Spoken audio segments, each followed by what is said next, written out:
5, 4, 3, 2. Selamat datang di Dialog Positif Ngobrol Langsung, dan kali ini kita ketemu sama satu guru yang rumi banget, di mana baru menyelesaikan jilid kelima, bait 1 sampai 4.238. Ini ribu bener? Iya.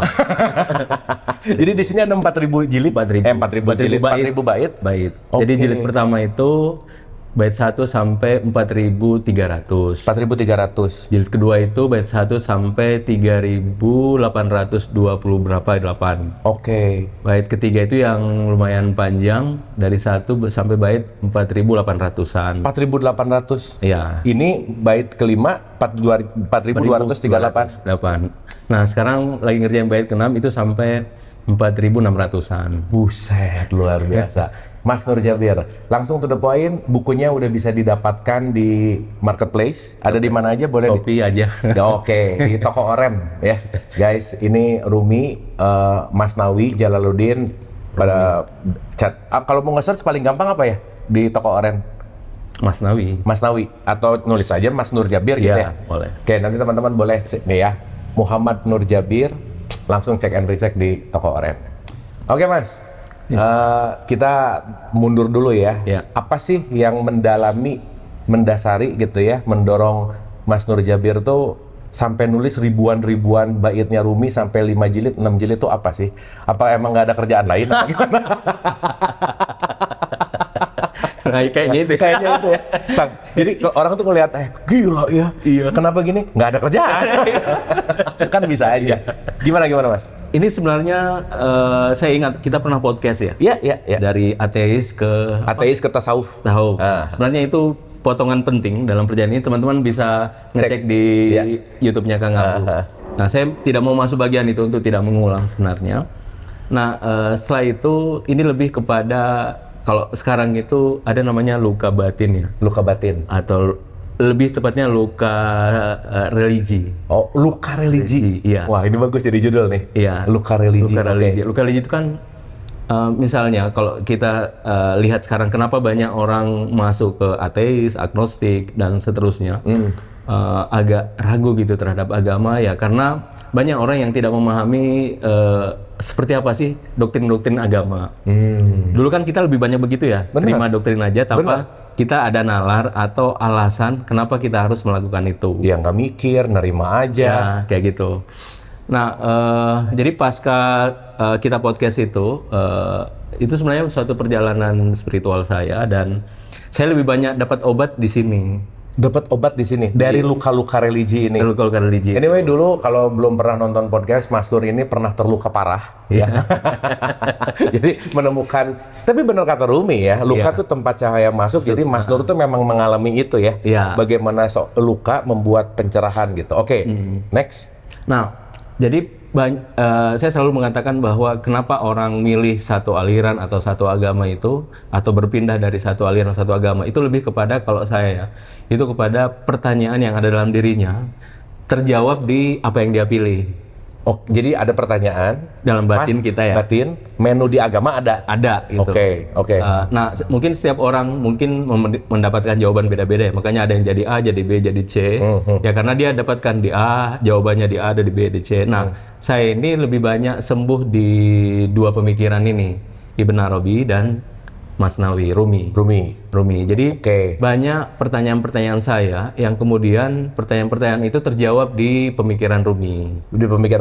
Tapi sebelum ke Rumi, Mas, nanti aku pengen bikin satu sesi khusus Ibnu Arabi, boleh ya? Boleh. Satu aja ya, atau 2 episode lah gitu. Aku penasaran banget. Sebelum masuk ke Rumi nih ya. Kenapa Ibnu Arabi, Mas? Nah, saya kembali lagi ke podcast itu. Itu kan satu perjalanan filosofis ya. Dulu kalau kita ateis, kita itu lebih banyak perjalanan pikir. Iya, nalar. Nah, saya melihat kesembuhan saya itu adalah, pertama, jalannya itu dengan filsafat. Oke. Tapi karena mikir. Oke. Tapi di filsafat itu masih ada keresahan jiwa. Banyak masih ada pertanyaan-pertanyaan tidak terjawab. Kayak Ghazali dong. Iya kan? Bukunya ini ya. Minat Dolal. Minat Dolal. Mungkin Minat Dolal. Nah, mirip-mirip seperti itulah, dan ya saya menemukan jawabannya itu dalam pemikiran Ibn Arabi, khususnya tentang ya Tuhan dan penciptaan ya. Seperti itu. Udah Mas, nanti pengen banyak nanya ke situ. Nanti ya. Ya. Please ini kita bikin serial Ibnu Arabi. Oke, jadi pokoknya dapat ke situ aja. Ya. Nah, sekarang kita loncat karena nanti ya teman-teman ya kita akan kupas tentang Ibnu Arabi. Top lah udah. Nah, apa yang membuat Rumi menyembuhkan luka Mas Nur Jabir? Pertama, khususnya ya seperti fenomena sekarang ya, kita banyak orang berdebat soal agama, banyak orang berdebat masih ingat kasus Ahok? Nah itu kan kita di grup Al-Maidah berapa ya? Ya, kita itu kan di grup gontok-gontokan ya. Ada yang live group, itu live group. Tapi kepikirannya Al-Maidah yang nikahilah 2, 3, 4, kenapa itu terus? salah. Ya. Nah, saya jadi lupa. Ya gontok-gontokan di grup. Ya. Bahkan ada live group kan, live keluarga gitu. Jadi memang karena kita lihat agama itu sangat mudah karena dia alam bawah sadar kita ya. Kita sejak kecil itu diajarkan situ. Alam bawah sadar. Terus. Nah, sehingga mudah kita untuk ada fanatisme yang luar biasa dalam batin kita. Nah, saya melihat kalau tidak bisa berdamai dengan diri saya dengan semuanya, itu sulit untuk saya bisa berdamai dengan luar kan. Berdamai dengan orang-orang yang berbeda dengan saya, berbeda dengan pemikiran, berbeda aliran, berbeda dengan agama, itu kan sulit ya. Karena saya pernah fase itu, fase di mana yang benar hanya saya gitu. Khususnya ketika saya masa dalam pemikiran kita hanya filsafat itu filosofis. Filsafat itu mengajarkan kita kerangka berpikir ya. Jadi ada premis A, premis B, premis mayor, premis minor, kesimpulannya ini kalau nggak sesuai ini salah aja. Kayak gitu kan? Jadi rada kaku sebenarnya ya. Kaku. Tapi ngomong-ngomong waktu itu ngelihat kasus Ahok, apa pandangan pada saat itu ya? Mas Nur waktu itu ngelihat itu gimana? Itu saya sudah belajar Ibn Arabi. Oh, waktu itu udah lewat berarti ya? Berarti udah bisa lebih soft lah menyikapinya gitu ya? Lebih soft.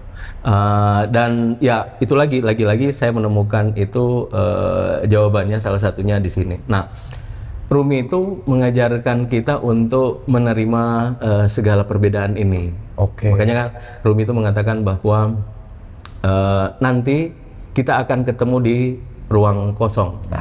Dengan ruang kosong. Ruang yang paling batin yang manusia jarang ke sana. Manusia itu biasanya cuma punya dua dunia. Dunia materi, dunia psikis. Dunia materi psikis, Psikis. Dia muter-muter situ aja gitu. Sehingga persoalannya hanya di situ, materi psikologi. Dia sangat jarang masuk ke dalam ruang yang paling batin. Nah, ruang paling batin itu saya menyebutnya sebagai ruang spiritual, ruang rohania. Disitulah kita bicara tentang dimensi ruh, dimensi fitrah. Nah, cuma memang karena dia sangat batin, sangat sulit untuk kita menggapai situ. Makanya kebanyakan kita hanya berkutit di dua dunia ini. Tapi anyway, filsafat nggak masuk ke situ ya? Filsafat itu cuma memikirkan pemikiran gitu? Iya, dia masuk sebenarnya cuma melalui nalar. Nalar yang menggambarkan ruh? Iya.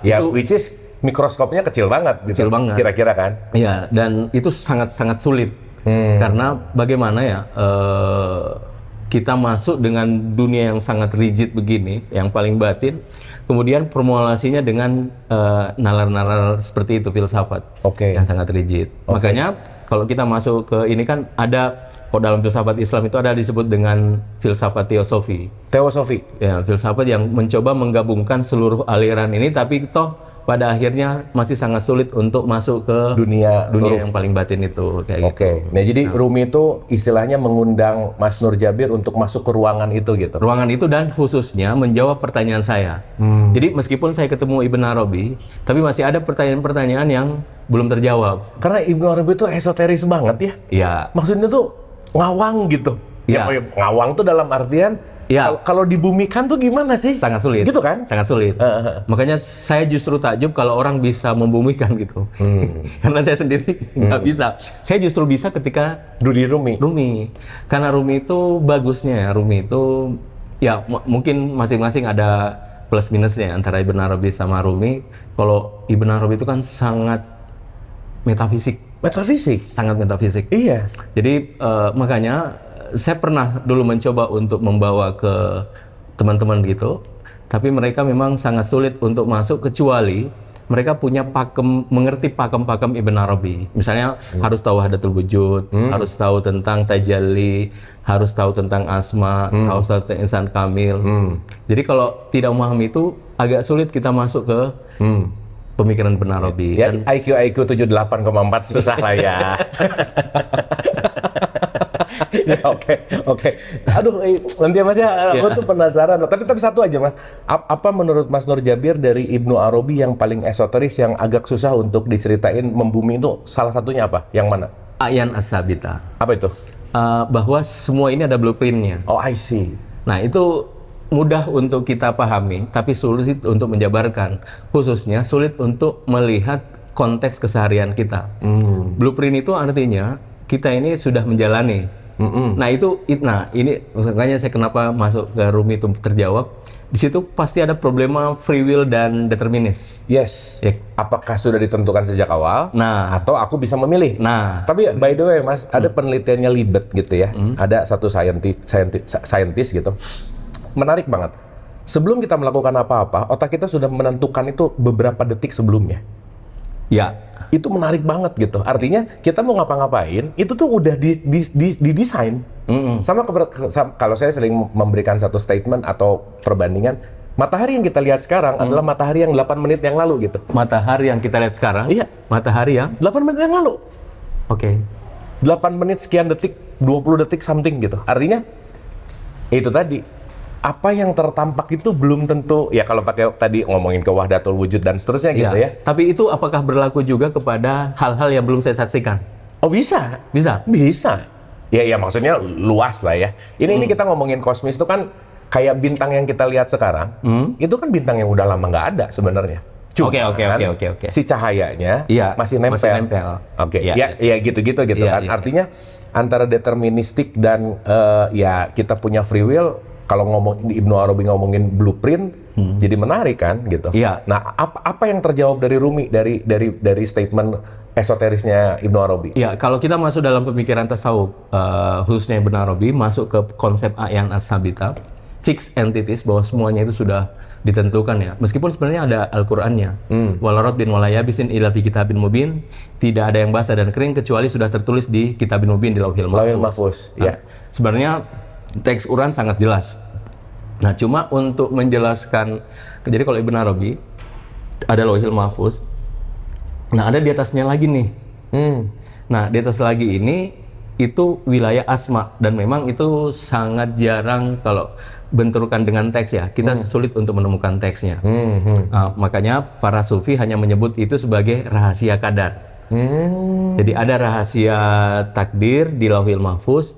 Nah, ada rahasia itu di atasnya kita, kayak gitu. Jadi mereka disebut dengan sirrul kadar. Rahasianya rahasia kadar karena dia sesuatu yang sudah melampaui Lauhil Mahfuz. Oke. Gitu, melampaui Lauhil Mahfuz. Oke. Udahlah, belum nyampe lah ya. Udahlah, cukup ya. Itu di situ dulu Mas ya. Udah, ini dipanjangin juga nggak ngerti juga sih gitu ya. Nah yang sebut jawabannya? Jawabannya artinya kan kita pasti lebih mudah terbawa ke pemikiran determinis. Oh iya. Iya kan? Oke. Determinis, sudah ditentukan dan semuanya. Iya. Nah, akhirnya saya memahami bahwa perdebatan free will determinis ini di kitab 5 ini Rumi ngomong begini, tahu tidak? Saya bahasa saya, tahu tidak? Kenapa perdebatan ini sampai kapanpun tidak akan berakhir? Dia ngomongin, karena kasus perennial ya. Iya. Sampai dari mulai waktu itu Jabariyah, Qadariyah, ribut kan urusan ini kan. Nah, Rumi bilang begini, ini perdebatan ini sampai akhir loh. Sampai masa itu nggak ada solusinya. Nggak akan ada jawaban yang fix gitu. Kenapa? Karena Tuhan masing-masing berikan dalilnya. Di sini kuat. Iya. Di sini kuat. Gitu. Oke. Nah, cuma Rumi kasih solusi. Jadi saya lupa antara kitab 2 atau ketiga, dia menyebutnya sebagai determinisme cinta. Jadi menurut saya itu solusi karena memang kita tidak bisa pungkiri ya ada determinisme. Misalnya kalau kita masuk dalam teks Quran, wa ma ramaita iz ramaita walakin Allah rama. Bukan engkau yang melempar wahai Muhammad ketika engkau melempar. 8:17. Iya, tapi Allah yang melempar. Ya. Nah, ini kan determinis banget. Ya. Nah, cuma Rumi membahasakannya dengan determinisme cinta. Oke. Maksudnya orang yang sudah fana dengan Tuhan, dan dia cinta dengan cintanya dia fana kepada Tuhan, otomatis dia determinis. Oke. Saya nggak berlaku. Oke. Gitu. Oke. Oke, Mas. Iya. Istilahnya itu bisa tipis banget saat kita pakai ego, tapi merasa bahwa itu deterministiknya Tuhan. Nah, benar nggak? Betul. Oke. Gitu. Nah, dalam kesehariannya setelah ngerti itu apa enlighten yang Mas Nur Jabir bisa ngerti dari Rumi itu apa tuh? Setelah ngerti itu terus kalau bahasa filsafat aksiologinya gimana? Penerapannya apa? Betul. Jadi akhirnya kalau saya masuk membahas ini ya, free will determinis, pada akhirnya saya melihat setiap orang itu pasti berada di level masing-masing. Oke. Ada kalanya kita hidup itu pakai determinis. Oke. Ada kalanya kita hidup pakai free will. Ya itu. Karena kita kalau ada ayat hadis ya, kita terombang-ambing dalam sisi Tuhan kan. Nah itu karena kadang ego kita muncul, nah itu free will. Oke. Kadang kita lagi khusyuk, nah itu determinis. Tapi kalau ngelihat Angelina Jolie sih free will kayaknya. Nggak ada yang determinis dan itu apa pasti. Oke. Angelina Jolie yang film itu ya? Tomb Raider. Iya. Nggak ada lagi satu. Apa tuh? Bukan Tomb Raider. Yang itu dia harus nemuin nama itu. Apa? Yang mana? Nama Angelina Jolie. Jadi dia harus bahwa nama itu sudah ditentukan, dia harus bunuh. Oh iya, yang jago main pistol itu kan? Iya. Wanted. Yes. Itu. Oke. Nah, ya. Jadi berarti salah satu case yang sangat eksistensial dari Mas Nur Jabir itu mungkin pertanyaan besarnya, ini udah ditentuin atau belum sih? Itu kan salah satunya ya. Iya. Nah, sekarang dalam keseharian aksiologi, tadi Mas Nur, gimana Mas Nur melihat sebuah realitas yang kejadian? Apakah ini memang sudah ditentukan atau ada keterlibatanku? Di satu sisi ya. Oke. Semua udah di dalam mahfuz. Iya. Tapi 13 ayat 11 bilang, aku nggak akan merubah nih. Iya. Kalau kamu nggak berubah. Nah ini kan unik nih, Tuhan ngasih kayak puzzle gitu. Iya. Gimana tuh? Nah sebenarnya Kang Abu sudah kasih jawaban. Maksudnya begini, kalau kita lihat ayatnya kan kayak paradoks ya. Tapi kaidahnya begini. Al-Quran itu yufassirhu ba'dun. Quran itu saling menafsirkan. Betul. Makanya harus kita gabungkan nih. Betul. Nah, kalau kita gabungkan, dua-duanya ada porsinya. Oke. Ada sisi porsi Tuhan, ada sisi porsi saya. Oke. Kayak gitu. Nah, cuma begini. Kadang yang kayak Rasulullah Umar itu bukan kau melempar kita melempar. Nah, ini menyatu antara keinginan Tuhan dan keinginan manusia. Oke. Jadi keinginan Rasulullah menyatu dengan keinginan Rasulullah. Ketika menyatu, karena itu baik. Nah, di situ Tuhan menampilkan bukan engkau. Oke.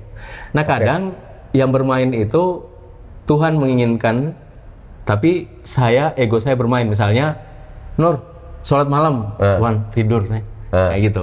Jadi Tuhan nyuruh saya untuk sholat malam, saya masih mau tidur. Oke. Nah, itu kan sudah sangat jelas gitu, free will. Di kitab 6 ini, jadi ini menarik ya, Rumi itu kalau saya lihat, karena saya nerjemahin dari kitabnya, sekarang proses kitab 6, hampir setiap kitab itu bahas free will determinisme, bilang ini kapan akhirnya sih?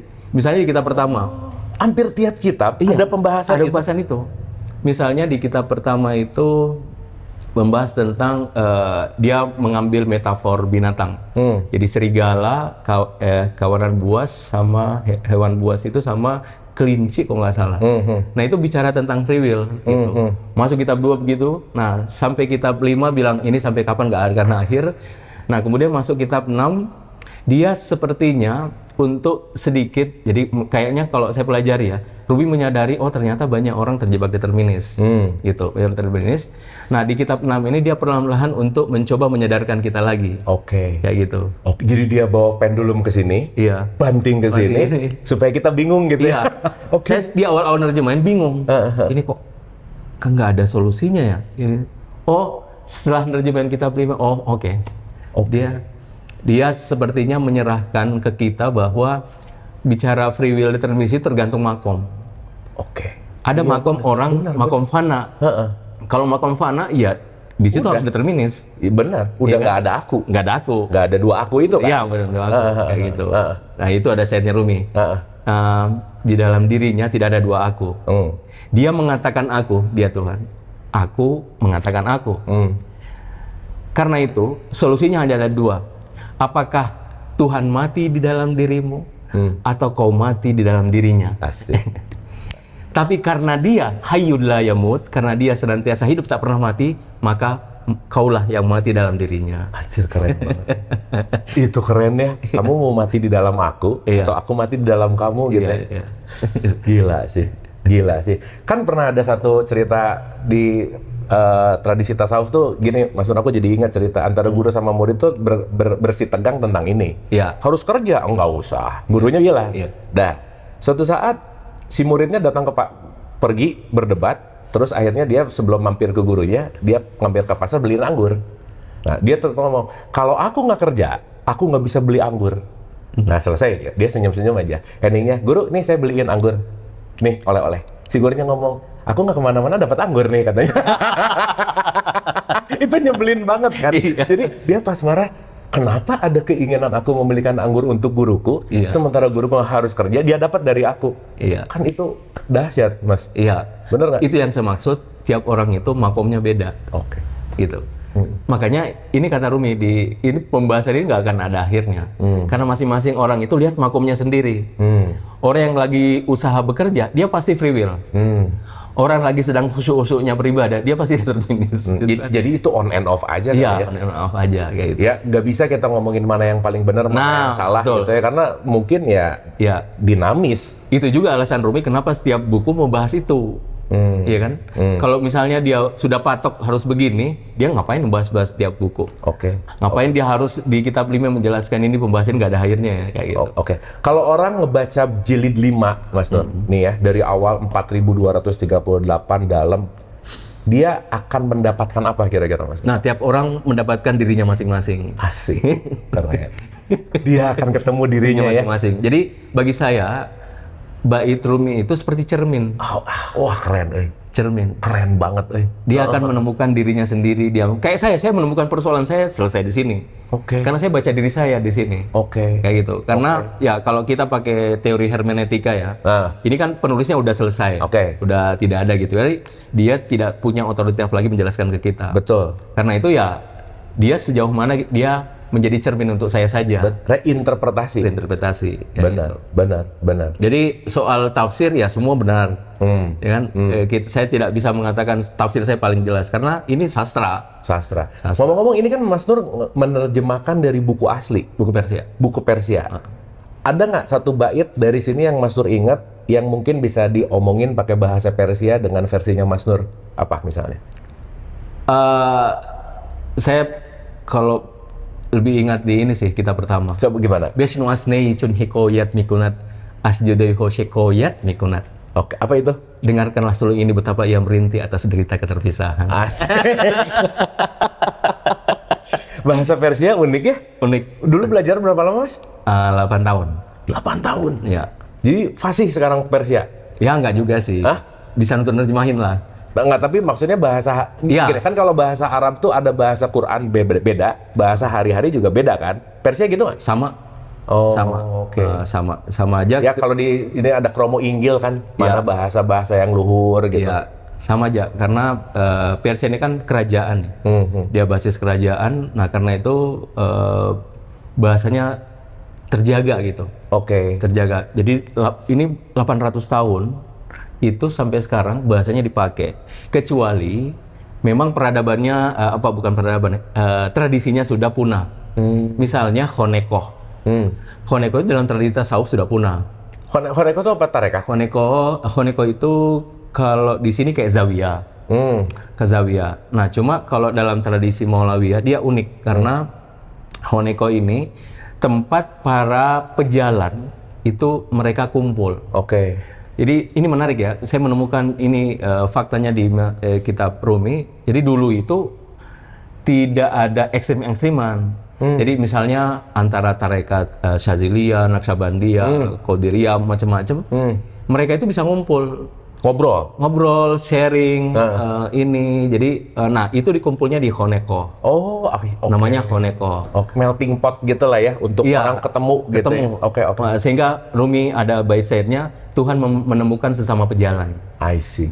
Jadi dalam berbagai tradisi mereka ngumpul, mereka sharing, mereka ini. Dan ini nampaknya sudah punah ya. Saya tidak sekebiasaan ini. Kebiasaan ini. Karena sekarang tarekat kayaknya nggak gitu ya? Nggak gitu.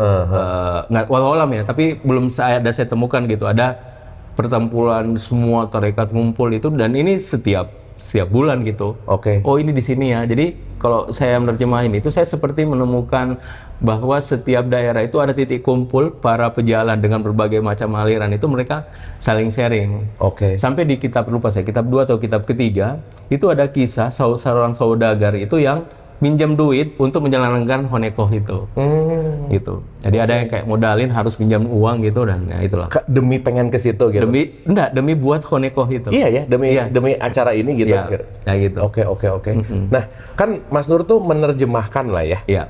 Berarti kalau menerjemahkan, kalau menurut hermeneutik kan ada si teksnya, Iya. ada si sebagai autor. Iya. Berarti kan Mas Nur ini menerjemahkan sesuai dengan kapabilitas hikmah yang ada di dalam, Ya, betul nggak? betul. Pertanyaannya adalah, apa sih yang dilakukan Mas Nur sehingga ketika mendapatkan hikmah ini diterjemahkan, itu bisa mendapatkan hikmah itu gimana, Mas Nur? Kan nggak mudah ya, maksudnya gini, ada kita ngomong ayat Quran aja. Satu ayat bisa macam-macam. Kan? Tergantung si ini. Apakah Mas Nur mungkin ada ritual khusus, entah zikir dulu atau mengosongkan dulu, sehingga kasaran kata mungkin pertanyaan saya adalah gimana cara mendapatkan aliran untuk bisa menerjemahkan gitu? Yang jelas saya dalam sholat itu pasti saya kirimkan Al-Fatihah. Oke. Untuk menyambungkan spiritual ya, Al-Fatihah. Kemudian yang paling saya lakukan itu, saya dalam doa saya selalu meminta ini, ilham dari Tuhan untuk mengilhamkan saya kata-kata indah dalam menerjemahkan. Oke. Ya itu. Oke. Karena kalau makna, jadi dalam menerjemahkan ini saya memakai beberapa buku ya. Salah satunya itu adalah buku namanya Syarah, buku Syarah. Sudah banyak komentar-komentar ini. Jadi kadang kalau saya nggak ngerti, saya harus merujuk ke situ. Oke. Sebelum menerjemahin. Ini apa sih ininya? Apa sih itu secara bahasanya atau secara pemaknaannya? Kadang bahasa, kadang meaning. Oh, oke. Oke. Maaf, karena Rumi ini kaya dengan pengetahuan. Misalnya begini, dia itu tahu tentang kedokteran pada masa zamannya, tahu tentang kedokteran, tahu tentang pertanian. Jadi pada masanya, dan itu dia masukkan semua di sini. Artinya kan dia kaya pengetahuan. Oke. Nah, itu yang saya lihat, tradisi-tradisi itu yang punah. Nah, kadang ada istilah itu yang sudah tidak digunakan di zaman sekarang itu. Mau tidak mau saya merujuk. Oke. Googling kadang. Gitu. Kalau sekarang mungkin anak bahasanya bahasa skema gitu ya. Apa ya gitu ya. Itu kan jadi slang-slang yang kita ngerti gitu kan, kira-kira kan. Betul. Kayak misalnya pengobatan. Kalau pengobatan tradisi Rumi itu mirip Ibnu Sina. Karena memang zamannya dekat ya. Mirip Ibnu Sina. Maksudnya begini, Ibnu Sina itu kalau ngeladenin orang sakit, dia tidak tanya kamu sakit apa enggak. Dia tanya dulu, kamu kebiasaanmu apa? Oke. Kebiasaanmu apa? Kamu berapa kali makan sehari? Setelah itu baru tanya apa sakitmu, gitu. Bahkan kadang makan itu, makanmu itu lebih suka yang basah atau gorengan atau ini. Nah baru dia tahu, baru dia tanya kamu sakit apa. Nah itu dari resep. Kalau sekarang kan kita datang, kamu sakit apa? Nah, itu apa yang kalau itu? Nah, ya itu the point gitu ya. The point. Ya apa? Ya mungkin karena sudah jadi industri. Betul. Dulu kan mungkin masih sangat sedikit. Betul. Jadi bisa pakai metode ini. Nah, Rumi begitu. Rumi menggunakan metode itu di kisah kedua, di kitab pertama, kitab kedua, seorang raja yang jatuh cinta kepada budaya yang cantik. Nah, itu kisahnya persis mirip banget dengan kisah Ibnu Sina yang nyembuhin orang. Karena dia tahu, oh orang ini bukan sakit biasa, dia sakitnya sedang jatuh cinta. Nah sehingga di masa bucin gitu ya. Bucin. Di masa penonton banyak yang bucin. Nih, yang bucin banyak. Habis gitu umurnya 60-an lagi. Nah sehingga pada masa itu orang jatuh cinta dianggap penyakit. Dianggap penyakit. Orang jatuh cinta dianggap penyakit karena memang ada faktanya. Oke. Gitu. Nah, ini di sama dengan Ibnu Sina. Ibnu Sina metodenya sama. Rumi juga begitu. Dia tanya dulu. Jadi waktu itu ada perdebatan antara tabib ruhani dengan tabib fisik dunia, gitu. Fisik. Jadi semua fisik nggak bisa. Nah, si tabib ruhani masuk. Dia nanya begini, kamu asalmu dari mana? Ini. Nah, setelah dia tahu dari situ tempatnya, dia tanya satu lorong-lorongnya. Nah, ketika dia tanya dia pernah ketemu dengan seorang laki-laki, dia tanya dia sekarang di mana. Nah dia tanya lagi nih di Zamarkan itu. Setelah dia nyebut Zamarkan, itu langsung berseri-seri mukanya. Bilang, oh ini sakitnya beda nih, ini sakit jatuh cinta. Oke, Gitu. berarti orang yang baru diputusin sakit. Nah, ya? emang sakit sih. Emang sakit. Iya, terus kerasa gitu ya. Oh itu luar biasa sih. Anyway, ini udah diterjemahkan gitu ya. Sekarang kan poinnya gini Mas. Kita bicara lintas generasi ya. Saya mau balik lagi ke luka religi Mas. Sorry to say, di era sekarang bahwa agama ini agak terlihat quote and quote absurd. Iya. Ya, karena terlalu kaku dalam halal haram, terlalu kaku dalam boleh atau nggak boleh, dan dogmatis yang mungkin tidak ada questioning di dalamnya, nggak bertanya lah gitu kira-kira. Nggak ada nalarnya. Nggak ada nalarnya gitu. Nah, bagaimana Rumi menjawab era kekinian, let's say Gen Z, Alpha, dan seterusnya, monumentalnya Rumi untuk menjawab problematika anak muda tuh menurut Mas Nur gimana sih? Nah ini pertanyaan penting, karena itu juga jadi pertanyaan saya, karena belakangan ini kan saya banyak mendampingi anak-anak yang usia dari remaja sampai ini ya. Dan memang problem kita adalah dalam basis nalar tadi, bagaimana menerjemahkan doktrin-doktrin tadi itu dengan memberikan nalar di baliknya. Karena ya wajar sih orang tua mungkin mereka nggak pernah belajar ya, belajar agama. Jadi dia hanya tahu perintah. Lakukan ini ya, lakukan itu ya, nggak boleh ini ya, nggak boleh itu ya. Nah sehingga ketika anak dewasa ini reasonnya main. Betul. Kenapa? Kenapa? Itu udah lagi sekarang teknologi makin maju, informasi pesat, kebanyakan informasi nih. Gitu.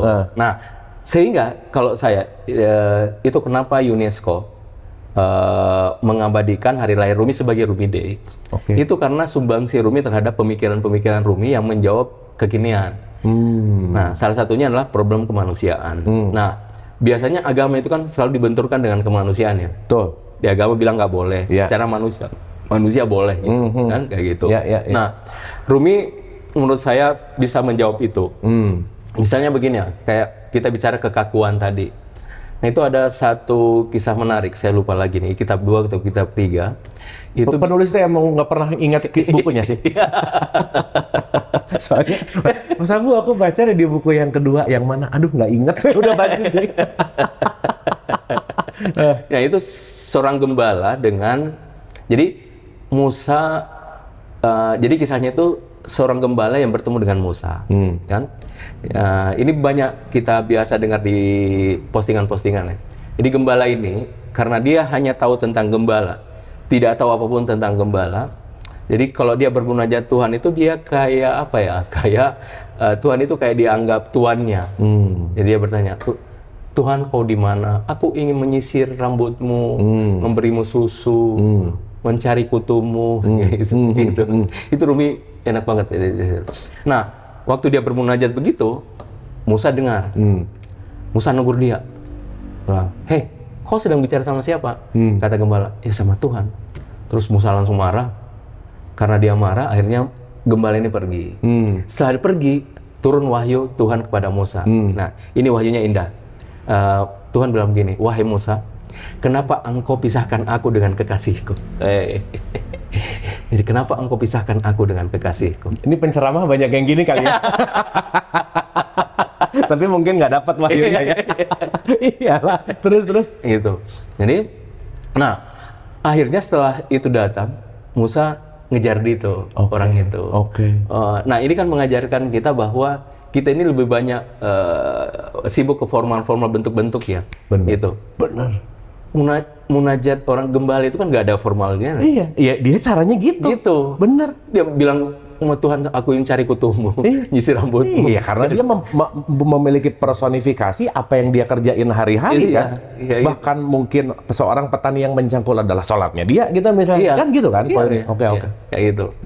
Nah ini kan bisa ya untuk sedikitnya memberikan nalar kepada orang bahwa ya urusan Tuhan itu memang sangat spesifik, personal, tergantung bagaimana dia merasakan. Nah ini problemnya bahwa kenapa kita banyak bertengkar itu karena memang kita biasanya tengkarnya itu di konsep. Yang kita bertengkar itu konsep. Kita belum merasakan seperti apa sih itu kan? Iya sih. Kayak gitu. Tapi satu bait Rumi yang nggak pernah aku lupa tuh satu sih. Two way of running. Dua cara berlari. Ya. Itu yang ada cowok punya istri, pembantunya cantik banget.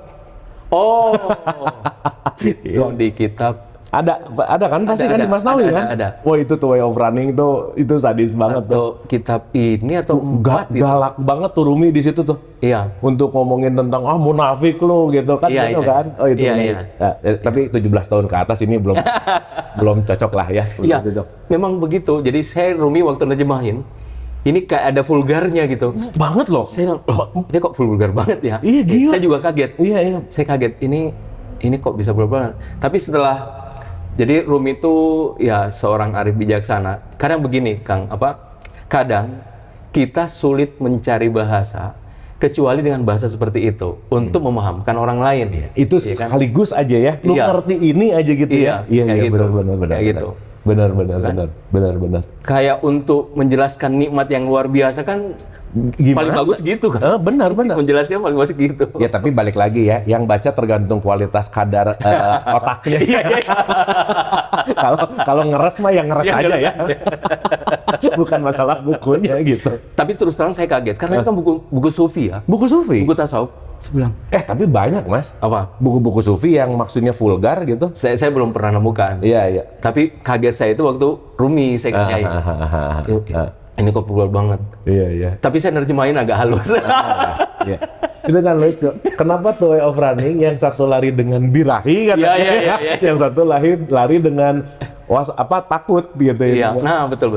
Itu lucu banget Iya. ya. Oke Mas, nah let's say aku mau nanya misalnya atau gini, ada seorang anak Gen Z yang datang ke Mas Nur, aku tuh pengen jadi orang yang benar. Pengen orang yang jadi lebih dekat sama Tuhan. Pengen jadi orang yang pokoknya hamba Tuhan yang oke aja. Based on ini, apa yang akan Mas Nur berikan advice kepada si anak yang nanya itu sama Mas Nur? Kalau dia tanya mau pengen jadi orang benar lah gitu kira-kira. Pengen jadi orang yang soleh lah gitu kira-kira. Nah, saya sorry ya, karena rata-rata udah sholat aja yang rajin misalnya. Nah itu udah bukan nggak diterima sih. Terlalu abstrak gitu. Iya. Karena dia banyak melihat orang sholat pun korupsi misalnya. Betul. Dia banyak melihat orang sholat pun berantem gitu misalnya. Tapi poinnya adalah dari konteks ini ketika ada orang ingin berubah yang datang ke Mas Nur pengen lebih baik, the best advice dari Mas Nur apa buat anak ini? Saya selalu bilang gini, cari diri. Oke. Cari diri itu lebih abstrak lagi cari diri. Karena sebenarnya cari diri itu kan berlapis-lapis. Oke. Maksudnya mengenali. Oke. Mengenali bisa dari potensi. Oke. Dari potensi naik lagi. Karena pertanyaan itu. Jadi misalnya kalau ada orang datang, sebenarnya orang itu sudah ingin ingin sesuatu melampaui dirinya. Oke. Jadi kalau dia datang berubah, sebenarnya kan dia mau sesuatu yang melampaui dirinya. Ada sesuatu yang apa sih gitu? Iya, yang melampaui dirinya. Nah, dia tidak sadar bahwa yang dia cari itu dalam diri. Oke. Makanya kata Rumi, yang kau cari mencarimu. Oke. Ya kan? Iya benar. Mencarimu. Benar. Iya. Tapi jadi ingat ya Mas Nur, orang mulai kepo sama zodiak. Iya. Benar nggak? Iya. Orang mulai kepo sama tanggal lahir. Berarti kan dia tuh lagi nyari sesuatu ya? Ya, which is itu di dalamnya gitu ya? Dalam dirinya. Oke. Jadi pertanyaan-pertanyaan batin itu menunjukkan sebenarnya kita mau melampaui diri kita. Oke. Mau naik level gitu. Sama dengan kegelisahan yang kita punya kan. Pertanyaan-pertanyaan itu sebenarnya mengajak kita untuk naik. Naik ke atas. Nah, jalannya macam-macam.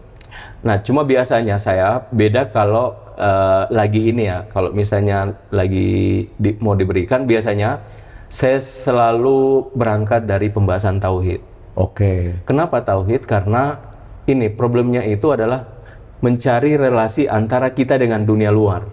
Oh, jadi pintu masuknya tauhid. Tauhid. Kenapa? Karena tauhid itu yang menghubungkan semuanya. Oh, konektornya gitu ya? Iya. Oke. Dialah yang menghubungkan segala sesuatu sehingga segala sesuatu menjadi terang. Contohnya gimana? Misalnya begini, kalau kita mengenal Tuhan, saya selalu mengatakan yang di podcast itu lagi. Iya. Yang saya menyatakan ciri Tuhan itu ada 5, tak terbatas, tak terhingga, absolut, hadir dalam segala realitas, di luar dari segala realitas. Oke. Nah, Bun dari sini mengajak untuk dia merasakan. Karena kalau dia bisa merasakan kehadiran Tuhan, itu menurut saya jalan terbaik untuk memasuk ke dalam dirinya. Oke. Kan man arafa nafsa arafa rabbah. Iya. Mengenal dirinya, mengenal Tuhan. Iya. Nah, Cuma jalan terbaik itu adalah kenali Tuhan dulu. Kenalin Tuhan dulu, kenali bukan dalam konsep ya. Iya. Karena konsep itu nggak akan membawa kita kemana-mana. Wah keren, Gitu. keren.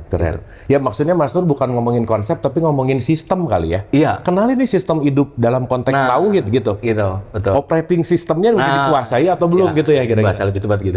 Oke. Hermeneutik. Oke. Nah, balik lagi ke buku ini, Mas Nur lagi juga ongoing 6. Sebenarnya si Mas Nawi berapa jilid sih? 6. Oh, 6. 6. Jadi ini semuanya udah hampir rampung. Udah rampung, tinggal 1 jilid ini lagi proses. Oke.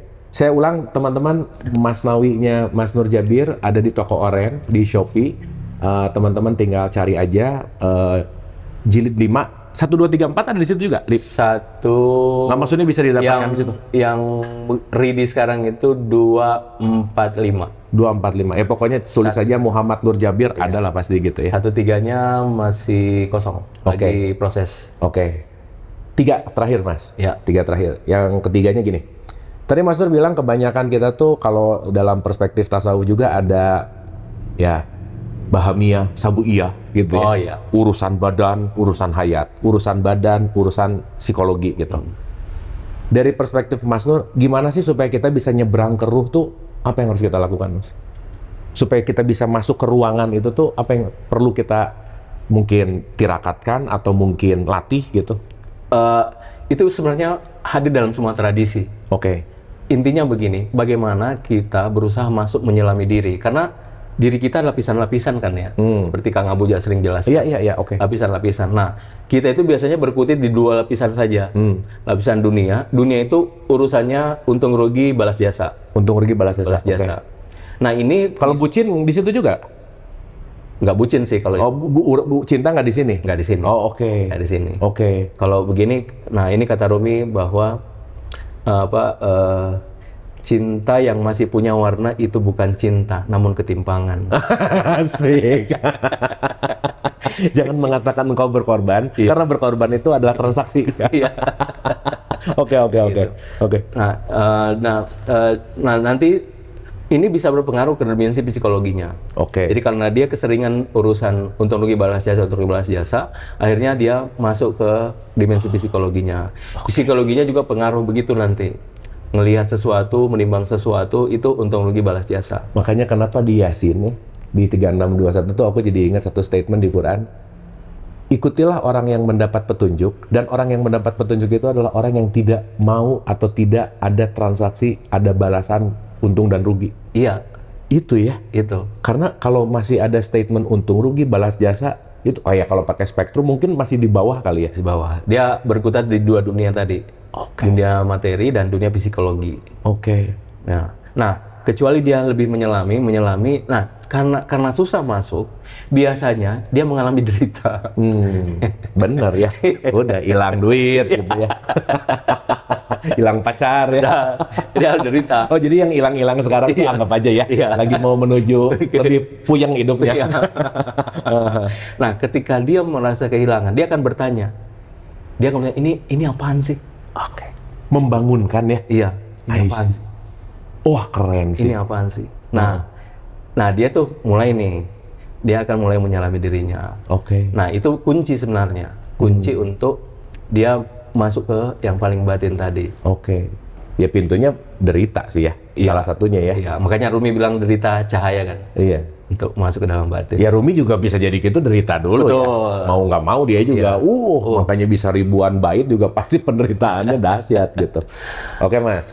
Yang kedua, 3 terakhir kan. Yang kedua, perubahan dalam diri Mas Nur apa before dan after mendalami Rumi yang menurut Mas Nur setelah dapat dan ngerti ini, kayaknya aku sudah meninggalkan diriku yang itu deh. Atau dalam artian menyikapi hidup gimana sih perubahannya? Iya, dulu 5 tahun lalu ada kawan saya ngatain saya bodoh. 5 tahun lalu? 5 tahun lalu. Nur kok bodoh? Itu saya nangis. Tapi saya karena dekat banget ya, saya keluar sebentar. Luar saya nangis. Kemudian masuk lagi. Gitu. Sekarang kalau ada begitu, oke. Nur kamu bodoh? Emang? Gitu ya? Nah, waktu itu tuh sakit hati? Iya. Oh. Okay. Jadi teman dekat gitu, Nur kok bodoh? Jadi ada masalah gitu. Oh bodoh. itu saya keluar sebentar nangis. Nyet gitu ya? Iya. Oke. Masuk lagi. Sekarang, wah silakan. Mau bodoh, mau sesat. Ya. Wah keren sih Mas. Iya. Makanya nemu masa itu saya bisa berdamai dengan semuanya sekarang. Wah edan deh. Ini yang masih maksud luka religi. Luka religi. Saya terobati lewat Rumi. Wah edan sih. Edan. Wah thank you Mas. Terakhir, satu bait yang Mas Nur paling favorit, mungkin sebagai closing kita mau denger dari sini, yang mana aja untuk dibacain gitu. Oh, dibacain. Nah, begini, saya ini sebenarnya saya nerjemahkan ya. Saya meneliti syair-syair karena kita kan menemukan quote-quote Rumi ya. Saya sambil lihat ini quote Rumi dasarnya di mana. Karena kita banyak quote Rumi kan ya. Kita nggak tahu apakah ini dari Ghazal kah, dari Fihi Mafihi kah, dari Masnawi kah, dari ini kayak gitu. Nah, misalnya ya, kita waktu Hafara yang kemarin ya, itu kan salah satunya akhirnya saya menemukan orang yang selama ini orang bacakan, dan itu sangat populer di dunia artis barat ya, tentang guest house Rumi. Coldplay juga pakai itu. Parah. Ya. Maksudnya parah tuh keren gitu. Ya, itu terjemahan dari Coleman Bugs. Coleman Bugs. Nah, akhirnya saya temukan di sini, kayak gitu kan. Nah, teman-teman bisa lihat di podcast Hafara itu. Nah, saya tidak akan mengulang lagi. Saya mau baca lagi yang saya temukan ya. Oke. Wah, yang saya temukan Rumi gitu loh. Yang saya temukan, yang kau cari mencarimu. Oke. Nah, itu ada juga di kitab 5. Jadi kitab 5 ini saya menemukan 2 yang apa? Yang guest house, yang guest house ada di sini. Di guest house ada di sini. Oke. Guest house ada di sini, tapi tentu beda terjemahannya karena saya terjemahan sesuai dengan bahasa Persinya. Coleman Bugs itu lebih indah karena memang dia menerjemahkan sesuai dengan kultur barat. Iya. Jadi kalau dibandingin pasti orang pilih Coleman Bugs. Itulah. Tapi saya mengagumi Coleman Bugs karena berkat Coleman Bugs, Rumi ini diterjemahkan ke 34 bahasa asing. Oke. Jadi terkenal lah ya, jadi famous. Jadi banyak orang tidak suka Coleman Bugs, karena mereka mengatakan ini ngapain sih Coleman Bugs rubah-rubah syair Rumi. Tapi kalau saya justru itu jalan masuk. Kalau orang nggak lewat Coleman Bugs itu susah masuk ke sini. Benar. Gitu. Jadi dia membuat yang versi light kali ya. Iya, betul. Ya sangat pasar lah. Iya. Bahasa pasar banget yang udah kena gitu. Betul. Oke, nah, siap. Kemudian ada saya temukan baru lagi itu syair ini yang kau cari mencarimu. Oke. Gitu. Nah, saya bacakan ya. Tapi ini agak panjang biar temukan syairnya. Nah, dia bilang begini. Selama engkau masih menjadi pencari, yang dicari belum menjadi pencarimu. Jadi selama engkau masih menjadi pencari, yang dicari belum menjadi pencarimu. Tetapi ketika engkau mati dari dirimu sendiri, yang kau cari akan mulai mencarimu. Sadis. Itu. Sadis sih. Ini panjang sih sebenarnya, saya cukup. Tapi poinnya itu gitu ya. Itu. Jadi selama engkau masih menjadi pencari, yang kau cari belum jadi. Tapi ketika engkau mati dari dirimu sendiri, yang kau cari mulai mencarimu. Oke. Sedikit Mas, diinterpretasi dengan bahasa yang mungkin kita bisa ambil hikmahnya tuh, maksud itu dalam perspektif Mas Nur gimana? Nah, bahasa ini sebenarnya bahasa fitrah. Bahwa selama ini kita kesana kemari, sebenarnya kita cari dalam diri kita juga. Cuma kita ini belum benar-benar menyatu dengan diri kita. Kita masih A, masih B. Kita anggap, oh kalau saya healing ke sini bahagia. Memang bahagia, tapi sebentar. Kan? Resah lagi. Oh mungkin saya kesana ya. Kesana, oh bahagia, tapi sebentar. Makanya kata Rumi, selama dia tidak menemukan kekasih sejatinya, dia akan terus mencari. Nah, hingga satu saat dia menemukan kekasih sejatinya. Gitu. Ya, jadi mencari itu paradoks ya. Iya. Sometimes ketika kita mencari ada egonya, Tuhan nggak hadir. Justru saat berhenti mencari, nah disitulah dia hadir. Thank you Mas Nur. Wah keren, sangat menginspiring. Sekali lagi teman-teman, Masnawi, Jalaluddin Rumi, jilid 5, 4238 bait. Kenyang nih ya, Mas Nur tadi udah cerita bahwa banyak healing didapatkan dari sini, dan semoga teman-teman yang ada resonate, ada vibes untuk memiliki buku ini, getarannya untuk kita pelajari gitu, langsung aja ke Shopee, ada Muhammad Nur Jabir, di situ semua Masnawinya bisa didapatkan. Mas Nur, makasih banyak. Saya makasih. Ibnu Arabi nanti ya next ya. Oke. closing statementnya karena tadi terinspirasi juga.